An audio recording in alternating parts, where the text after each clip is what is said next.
Namaste.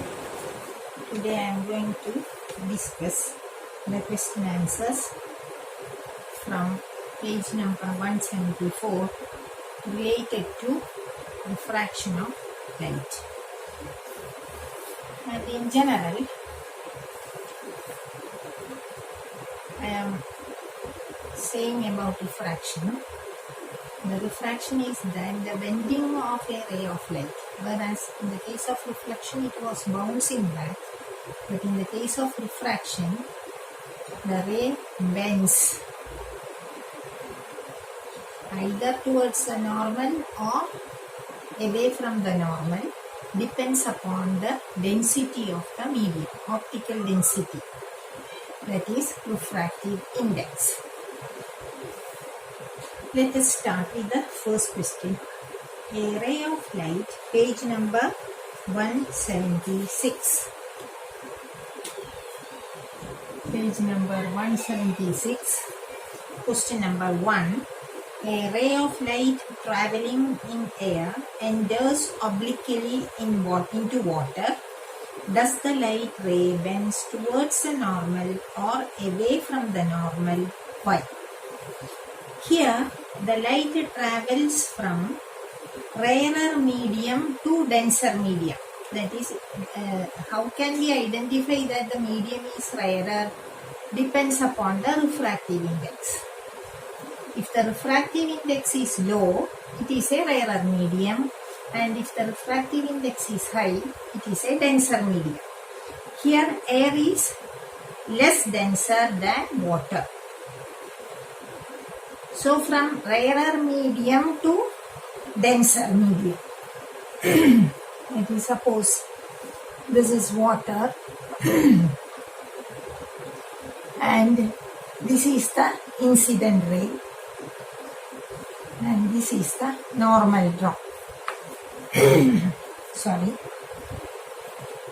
Here the question is whether the light ray bends towards the normal or away from the normal. That is, this is rarer medium and this is denser medium.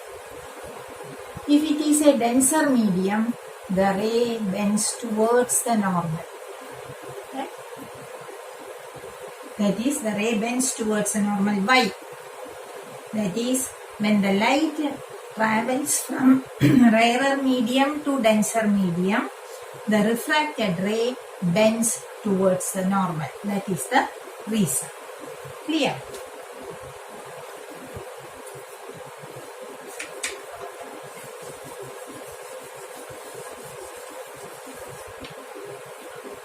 In order to memorize this, you think that suppose we are traveling in a road. If the road is wide and empty, we can walk freely, Suppose we entered into a rush road, crowded road. What happens? We will be very tightly, closely come to each other, and the same thing is happening here also. In the rarer medium, they are free to move. When it enters to a denser medium, it is a crowded area, thing like that. So it bends towards the normal. Here. The next question, light enters from air to glass having refractive index 1.50. Air to glass. Refraction is taking place from air to glass having a refractive index 1.50. That is, the refractive index of glass is given as 1.50. The refractive index is denoted by mu. What is the speed of light in the glass?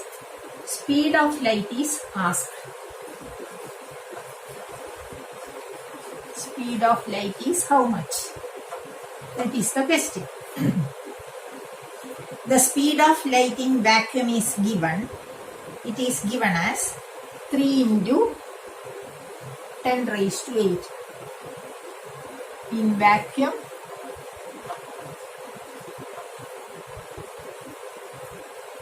speed is 3 into 10 raised to 8 meter per second is given.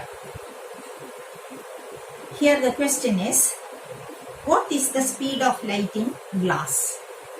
What is the formula here? Speed of light in glass. In order to find the speed of light, we can write refractive index is equal to speed of light in air by speed of light in medium.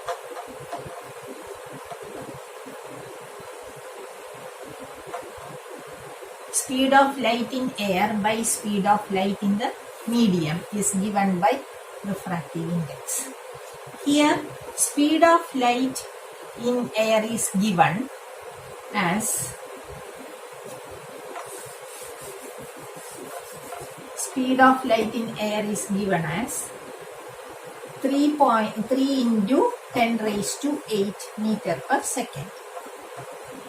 And speed of light in medium is to be known, that is glass, is to be find out. Mu is also given as 1.5. So let this be x. So what will be x is equal to 3 into 10 raised to 8 by 1.5. That is equal to 30 by 15 into 10 raised to 8, which is equal to 2 into 10 raised to 8 meter per second. Don't forget to write the unit meter per second. This is how the calculation can be carried out.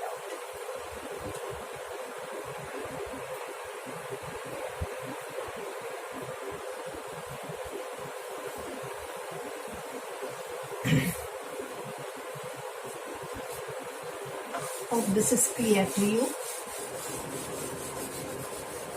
Write down the formula.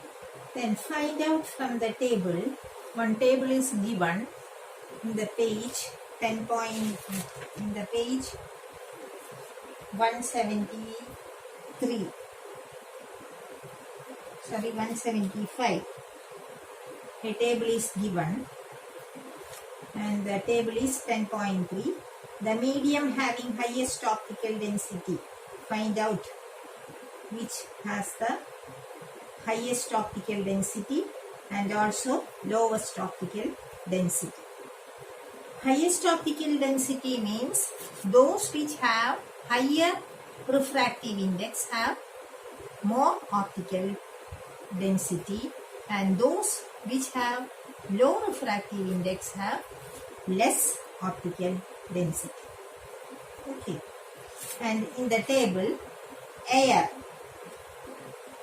has a refractive index of 1.0003 given, and so air has the lowest optical density and diamond has the highest optical density, 2.42. It is clear.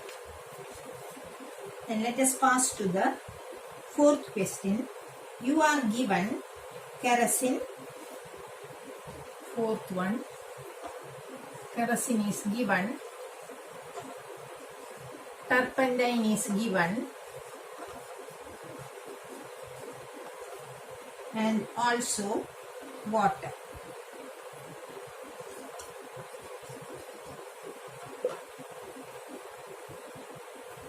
You are given kerosene, turpentine and water. In which of these does the light travel fastest? What is the refractive index of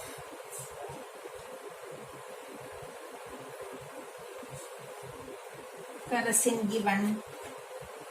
Kerosene is of 1.44 and that of turpentine is given. Turpentine 1.47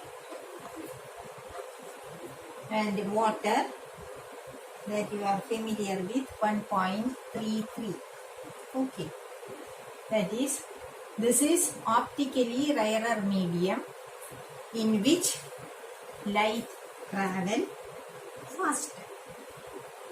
If the density is more, the light travels slowly.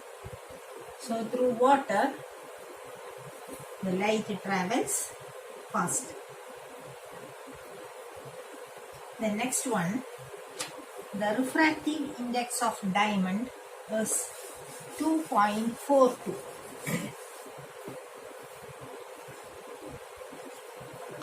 2.42 diamond.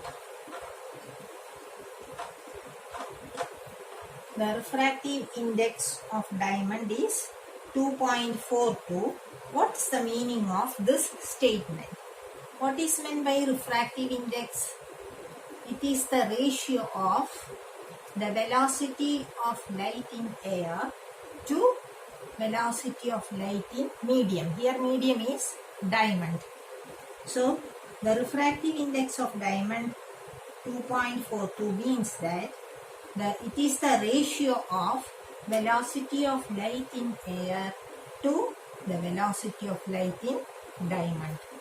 Clear? We just simply write the definition for refractive index, but instead of medium ratio, when you are writing the ratio, instead of that medium you add diamond. That's all. That is the meaning of this statement. Hope this much is clear for you, and I will say some points to you. That is, when light travels from rarer to denser medium, it moves towards the normal, and vice versa. When it is travel from denser to rarer medium, it moves away from the normal. That is how we are drawing this glass slab. Okay, this is glass slab. Glass is more denser than air. This is the incident ray, and this is the normal. This is the refracted ray. It moves towards the normal, and now this is the incident ray for this phase, and this ray, as it enters to the rarer medium, what happens? It moves away from the normal. This is what is happened in the case of glass slab. Rarer to denser medium, then denser to rarer medium. This is the path followed. When you produce this ray backwards, these two rays are parallel to each other. It is, or when you produce this incident ray, this becomes parallel to the emergent ray. This is what is called emergent ray. This is the incident ray, refracted ray, emergent ray. This emergent ray is parallel to the incident ray. When you are drawing this, when you are doing the practicals in the lab, you do like this. That is, the emergent ray becomes parallel to the incident ray. So point the pins properly in order to satisfy these rules. Clear? And next we pass on to the next page, next class. Thank you for watching.